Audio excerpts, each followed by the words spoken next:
देखिए। अच्छा ठीक है 21 में आप लोग हम इसका विचार नहीं करना चाहते हैं। देखिए जब कोई मसनद पे बैठते हैं ना तो उनका धर्म क्या होता है? हिंदू धर्म मुसलमान धर्म नहीं होता, उनका धर्म राजधर्म होता है।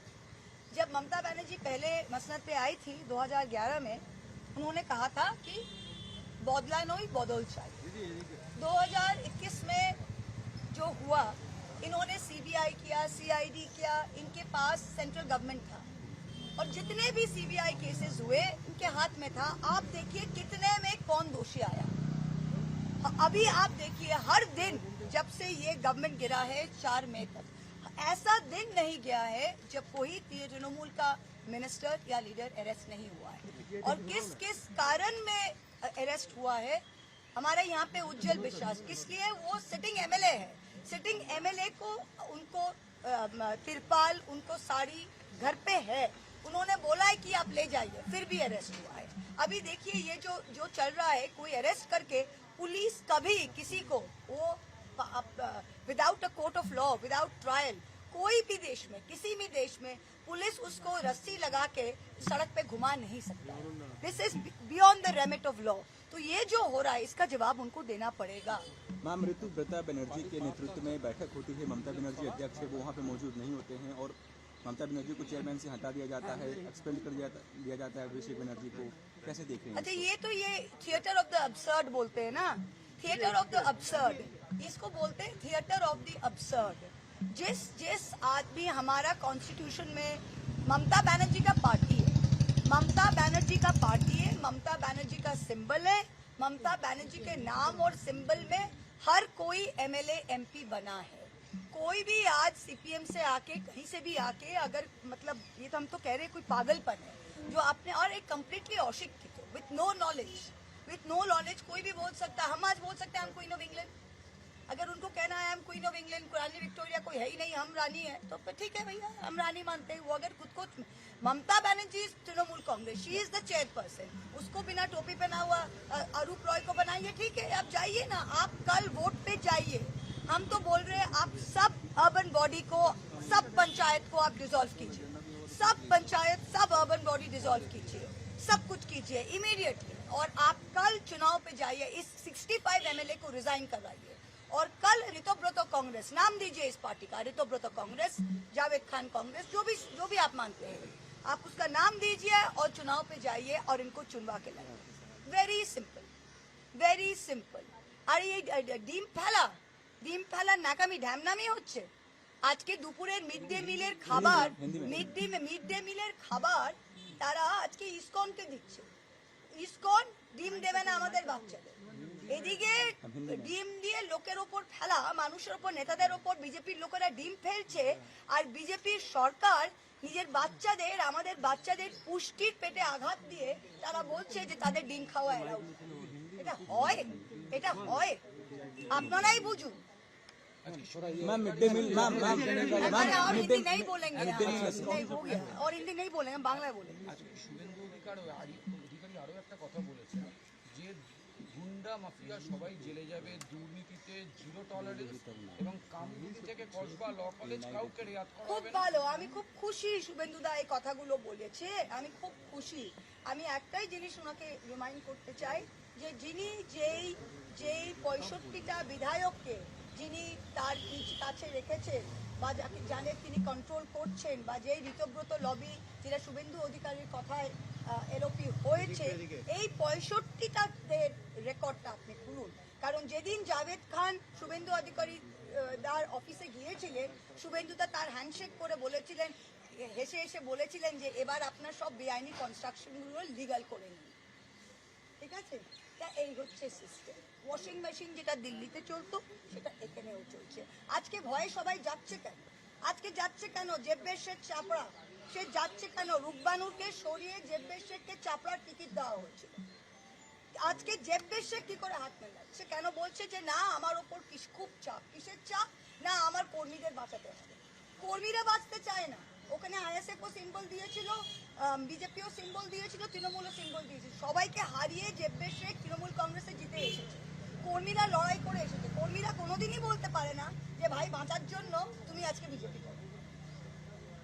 এইসব রাবেশ এই নেতাগুলো যত যাবে তত, আমি তো বললাম যে এই শুদ্ধিকরণ মমতা ব্যানার্জি এতদিন এই অরূপ ববি জাভেদ এদেরকে ছাড়তে পারেনি।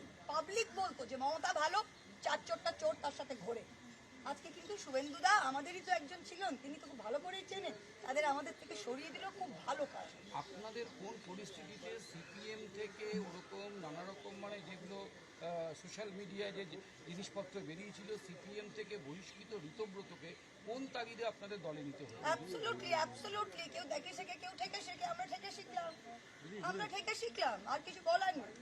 থেকে শিখলাম, তখন রাজ্যসভা থেকে ওকে এক্সপেল করা হয়েছিল, আমাদের বোধহয় রাজ্যসভায় কম ছিল, আমি ভেবেছিলাম বোধহয় না শিক্ষিত ইয়াং ছেলে হয়তো, তাই জন্য আমার তো সেই পজিশন নেই যে আমি ডিসাইড করবো কে নেবে, কিন্তু ইন হাইন্ডসাইট কেউ দেখে শেখে, কেউ থেকে শেখে, আমরা থেকে শিখলাম, আর কিছু বলার নেই। কিন্তু আমার এটাই আশ্চর্য লাগছে যে এরা কি লেভেল যারা আমাদের গেছে, মানে এতটুকু স্ট্যান্ডার্ড তো রাখে, এতদিন তৃণমূল করেছেন, এতদিন মমতা ব্যানার্জির সাথে কাজ করেছেন, তাহলে আজকে আপনারা এই ঋতব্রত নেতৃত্বে চলে গিয়ে সে পোডিয়ামে দাঁড়িয়ে বলছেন যে 70টা কাউন্সিলর আর 60 জন বিধায়ক কি করবে? হাস্যকর। কি আমি আবারও বলছি প্রত্যেকটা কর্মীকে, প্রত্যেকটা জেলায় কর্মীদের বলছি, আপনারা কোনোভাবেই ভয় পাবেন না। মমতা ব্যানার্জি আছে, আমরা আছি, আমরা রাস্তায় নামবো। কতদিন পুলিশ ঢোকাবে? এসপি আমার তো এসপি ফোনই তোলে না, আমি তো ফোনও করি না এখন, এসপি ফোনই তোলে না। মুরুটিয়াতে কোথাও আমাদের তৃণমূলের লোক বসছে, মুরুটিয়ার ওসি সেটা মেরে বন্ধ করে দিচ্ছে। মোশাররফ হোসেনের বাইরে এসপি গিয়ে ঘেরাও করে বলেছে মাইনরিটি থেকে তোমাকে দিতে হবে। প্রত্যেকটা জায়গায় ওসি নয়, এসডিপিও নয়, এসপি কে দিয়ে এই কাজগুলো করাচ্ছে। আমি আমাদের কর্মীদের বলছি একটু শান্ত থাকেন, এটা 6 মাস 5 মাস চলে, তারপরে চলতে পারে না। যারা মমতা ব্যানার্জির অন্যতম বিশ্বস্ত সৈনিক ছিলেন, হ্যাঁ, সেই অরূপ বিশ্বাস, ফিরাদ হাকিম, এদের যে হট করে যে ভোলবদল দেখছেন, আপনি কি অবাক হয়েছেন? না, আমি অবাক হইনি, আমি একেবারেই অবাক হইনি, আমি অ্যাটলিস্ট পার্সোনালি একেবারেই অবাক হইনি। আমি তো বললাম যে যখন লোকে যায় তখন দুটো কারণে যায়, এক হচ্ছে ভয় আর এক হচ্ছে লোভ। অরূপ বাবু কি তাহলে মেসি কাণ্ডের জন্য ভয়ে গেলেন? না মেসি কাণ্ডে না, তা আপনার কি মনে হয় শুধু তার মেসি কাণ্ডের আগে কত কাণ্ড? আমার নিজের লজ্জায় মাথা কাটা যাচ্ছে যে আমি কলকাতায় একটাই মিটিং করেছিলাম কলকাতায়, আমি নদিয়া থেকে এসে, সেটা অরূপ বাবুর জন্য আমি একদিনে 3টে মিটিং করেছিলাম, তার জন্য আমি ভোট চেয়েছি টালিগঞ্জ লোকের কাছে। আমি তাই জন্য আমি লজ্জিত, আমি নিজে ব্যক্তিগতভাবে লজ্জিত। এরা যারা মমতা ব্যানার্জির থেকে ম্যাক্সিমাম নিয়েছে, আমার আগে দুটো কানের দুল ছিল, আজ গলা তখনও চেন ছিল না, এখনো চেন নেই। আমি বাস্তব কথা বলছি, আমাদের কিচ্ছু চেঞ্জ হয়নি। আমার তখনও পুলিশ গার্ড ছিল না, আজকেও আমার পুলিশ গার্ড ছিল না। এরা যা ক্ষমতা এনজয় করেছে কেউ এনজয় করেনি, তাই জন্য কি হয়েছে, ওই চর্বিটা হয়ে গেছে, এখন ক্ষমতা বিনা অন্ধকার দেখছে। আমার ছোটবেলায় আমার বাবা বলতো এসিতে শুয়ো না দুপুরে, বাচ্চাদের আমাদের ছোটবেলায় এসি বিনা শোয়া অভ্যেস করো, যে তোমাদের কোনোদিন এসি থাকলে ভালো, না থাকলে ভালো। এদের কি হচ্ছে, এদের এসিতে শোয়া এমন অভ্যেস হয়ে গেছে যেটা এখন ছাদে আর শুতে পারছে। তবে একই জিনিস, অরূপ একই জিনিস। নুয়ালিপুরে কি মাফিয়া আরম্ভ করেছিল, মানে লোকের বাড়িতে ভেতরে কাজ হলে তার ভাইয়ের বউ সেখানে চলে আসতো। এখন তো বাঁচতে হবে, খুব ভালো। আমি তো বললাম এটা দলের শুদ্ধিকরণ হয়েছে, যে কাজ মমতা ব্যানার্জি আমরা লাস্ট 15 বছরে দলের ভেতরে করতে পারলাম না, শুভেন্দু অধিকারী 1 মাসে একদম সাফ করে দিল। আর কর্মীদের বলবো, এই সাফ দল এটা মমতা ব্যানার্জি আর কর্মীদের দল, কেউ কোথাও যাবেন না। আমাদের তৃণমূল কংগ্রেসের প্রকৃত কর্মী কারো এত অসহায় অবস্থা হয়নি যে তারা ঋতব্রত কংগ্রেস করবে বা ববি হাকিম কংগ্রেস করবে বা অরূপ বিশ্বাস কংগ্রেস করবে। আমার দৃঢ় বিশ্বাস নদিয়া জেলার যারা প্রকৃত তৃণমূল কংগ্রেস আছে তারা কিন্তু মমতা ব্যানার্জি কংগ্রেসই করবে। তাহলে কি শুভেন্দু एक है राम जी अयोध्या, राम मंदिर जहाँ बना हुआ है, और एक है जो शिव जी का महाकाल मंदिर उज्जैन में। तो पहले राम मंदिर में क्या चल रहा है, राम मंदिर में चंपट राय क्या कर रहे हैं आपको पता है। वहाँ पे आपका नृपेंद्र मिश्रा प्रिंसिपल सेक्रेटरी, हमारे निर्वाचन चुनाव आयोग के जो है वो भी वहाँ पे है, शामिल है बोर्ड पे। 70 किलो रूपा चांदी, 1250 किलो सोना, 200 करोड़ कैश, श्री राम जी की मूर्ति पादुका सब गायब है, किसी को पता नहीं कहाँ है। कुछ नहीं हो रहा है, कोई FIR भी दर्ज नहीं हुआ। ऐसा कुछ हो जाए और ये पब्लिक फंड से बना है कि नहीं बना है, तो कुछ भी नहीं दायर हुआ है। मोहन यादव का जब से वो MP में शिवराज सिंह चौहान को उन्होंने केंद्र में ले आए, मोहन यादव को वो बनाए हैं CM। मोहन यादव जी के परिवार जो है 140 करोड़ से भी ज्यादा जहां जहां इंफ्रास्ट्रक्चर प्रोजेक्ट, जहां जहां हाईवे हो रहा है, वहां पे पहले से जानकारी है कि यहाँ पे हाईवे होना है, यहाँ पे कनेक्टिविटी बढ़ना है, वहां से जमीन ले ले। जैसे मुझे पता है कि आज यहाँ पे बाईपास होना है तो दाम तो बढ़ेगा ही, तो पहले में 3 एकड़ खरीद लिया। तो जब वो ऐसा कर रहे तो अभी उनके आज सब कोई उनके फैमिली में इनके इन्वॉल्व है, इनके कजन्स, इनके सब कुछ। तो जब आज आप देखिए बीजेपी का हरियाणा का कुरुक्षेत्र में उन्होंने अपना जो कुरुक्षेत्र का डिस्ट्रिक्ट प्रेसिडेंट है उनको भी हटाना पड़ा। तो हम तो कहते हैं जब बीजेपी करता है तब ये तपस्या है, और जब मामूली लोग करते हैं तब ये स्कैम हो जाता है। लखनऊ में देखिए ना, आग में, लखनऊ में कोचिंग सेंटर में आग में, लखनऊ आदित्यनाथ का कैपिटल है, 15 लोग वहाँ पे दोपहर में मारे गए जल के स्टूडेंट कोचिंग सेंटर में। कोई बात सुना? कोई नहीं बात सुना। कलकत्ता में एक डेथ अगर होता ममता बनर्जी के टाइम में तो सब पूरी दुनिया की मीडिया यहाँ आ जाके ऐसा करती कि ममता बनर्जी ने खुद ही आग जला दिया। तो सब देखिए, आप लोग देखते देखते जाइए। आप बोले कि पुलिस आपका फोन नहीं उठाता, पर शुभेंदु अधिकारी आज बोले कि ममता बनर्जी जब था उस समय हम लोग को परमिशन नहीं मिलता था, हम देते हैं। शुभेंदु अधिकारी का ना परमिशन मुझे पता है, और शुभेंदु अधिकारी के पास अमित शाह का परमिशन था। शुभेंदु अधिकारी और बीजेपी के 77 के पास एक बहुत बड़ा एडवांटेज था कि सेंटर उसके पास था, ना उनके कोई फंड्स का कोई कमी था, ना उनका सिक्योरिटी का, क्योंकि वो जब से शुभेंदु दा वहाँ पे गए उनको सेंटर से पूरा, और बीजेपी के 77 MLAs को ही पूरा सेंटर से सिक्योरिटी मिला। तो उनको SP ये इनका कोई ज़रूरत ही नहीं था। वो तो SP को 2 गाली देते थे। हम ऐसे वीडियो देखे कि बीजेपी के नेता शुभेंदु दा हमारे बंगाल पुलिस को गाली दे रहे, क्योंकि उनके पास CRPF है, CISF है, वो तो हमारे पास नहीं है। तो फर्क यही है। Thank you. যে নদিয়া জেলা জেলা পরিষদের 52টা মেম্বার, তার মধ্যে 46টা 46টাই তৃণমূল কংগ্রেসের টিকিটে নির্বাচিত, এবং গত 4 দিন না 5 দিন আগে দলকে না জিজ্ঞাসা করে 27 জন মেম্বার প্রণয় ঘোষ চৌধুরী নামক একজন মৎস্য কর্মাধ্যক্ষের উস্কানিমূলক প্ররোচনামূলক কথায় ফাঁদে পা দিয়ে তারা একটা অনাস্থা প্রস্তাব, নো কনফিডেন্স প্রস্তাব সই করেছে। আজকে কি দেখা গেছে? আজকে দেখা গেছে যে সেই একই প্রণয় ঘোষ চৌধুরী 40 লাখ টাকা কোনো একজন মহিলাকে দিয়েছেন যার সাথে তার সম্পর্ক ছিল, তাকে তৃণমূল কংগ্রেস থেকে পলাশীপাড়ার বিধানসভার টিকিট দেওয়ার জন্য। এবং আজকে তিনি কেস করেছেন, বলেছেন যে আমাকে দল 40 লাখ টাকা দিয়ে আমাকে টিকিট দেওয়ার কথা ছিল, আমি টাকা দিয়ে এসেছি, দল আমায় টিকিট দেয়নি, রূপবানুকে দিয়েছে।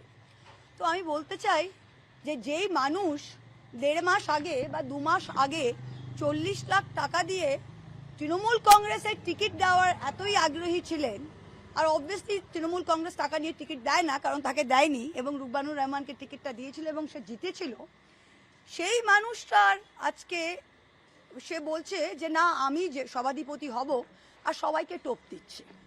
যেই মহিলা নাম্বার 2, আমি নামও নেব না, ভৌমিক সাহা, যিনি নাজিরপুর থেকে দাঁড়িয়েছেন, তিনি আজকে সব্যসাচী দত্তর সাথে 4 কোটি না কত কোটি সোনা তার বাড়ি থেকে আজকে উদ্ধার হয়েছে। তিনি হচ্ছেন সেকেন্ড নাটের গুরু। আরেকজন হচ্ছে যে আমাদের প্রাক্তন রানাঘাট সাইডের প্রেসিডেন্ট, যিনি নির্বাচিত হয়েছেন তৃণমূল কংগ্রেসের সিম্বলে এবং পূর্ত কর্মাধ্যক্ষ, এবং গতকাল তাকে মুখ লুকিয়ে নোভোটেল হোটেলে ঋতব্রতদের সাথে দেখা গিয়েছে। তা আমি বাকি 24 জনকে বলছি, শিলা, লিলুফার, আপনাদের বেথুয়া মার্কেটে 3-3টে ঘর বাকি আছে, তা আপনাদের বলেছে তুহি যে সেগুলো দিয়ে দেবে। রেঞ্জার হালসানা, আপনি ফোনে বলেছেন যে করিমপুরের 8 জন যে আছে তাদের 10-10 লাখ টাকা তারা যদি পায় তারা উঠিয়ে নেবে। করিমপুরের অনুভা বলেছে 6%-এর ভাগ, আমার কাছে রেকর্ডিং আছে 6%-এর ভাগ। তিনি বলেছেন যে মমতা ব্যানার্জি কংগ্রেসে গেলে আমি তার সাথে কংগ্রেসে যাব। অনুভা ম্যাডাম, মমতা ব্যানার্জি কোনোদিন কংগ্রেসে যাবেন না, যদি জানো আপনাকে নেবেন না, ঠিক আছে? তাই আমি প্রত্যেকটা এই 27 জনকে বলছি যে আপনারা দয়া করে 2 তারিখে আপনাদের ডেট এসছে, 2 তারিখে যারাই দলের এই টাইমে লোভে, দলের এই টাইমে দলের সাথে গাদ্দারি করে এই অনাস্থা প্রস্তাবে সই করেছেন, অবশ্যই 2 তারিখে যাবেন এবং আপনারা সভাধিপতিকে ফেলুন। কারণ আমরা চাই না যে আপনাদের মতো 27টা গদ্দার আমাদের দলের সাথে যুক্ত থাকুক। আপনারা আমাদের কর্মীদের বলে, আমাদের সিম্বলে জিতেছেন, আপনারা প্লিজ 2 তারিখে যান, সবাই যাবেন। তরুণ বাবু থেকে আরম্ভ করে আপনার রেঞ্জারের বউ থেকে আরম্ভ করে চম্পার গোয়াস যে মহিলা সমিতি করে কি করে তাও আমরা জানি, সবাই যাবেন এবং আপনারা 2 তারিখে ফেলুন। আমরা চাই ওখানে বিজেপির হোক, বসুক, আর আপনারা নয়তো অ্যাডমিনিস্ট্রেটর বসুক। আমরা এটা চাই। আমরা কেউ চাই না, মমতাদি চাই না, আমি চাই না, তৃণমূল কংগ্রেসের কর্মীরা চাই না যে এই 27টা গাদ্দারকে আমরা 1 মিনিটও পিঠে বই। আপনারা পঞ্চায়েত আসছে, আপনারা গাদ্দার party, Tuhi Chowdhury party, Tina Bhowmik party, দেবাশিসের পার্টিতে গিয়ে দাঁড়ান বা এনসিপিআই পার্টিতে দাঁড়ান, তৃণমূল কংগ্রেসের দরজা আপনাদের জন্য কিন্তু বন্ধ। আপনারা যেখানেই খেতে চান অন্য জায়গায় গিয়ে খান, এই দরজাটা বন্ধ। Thank you.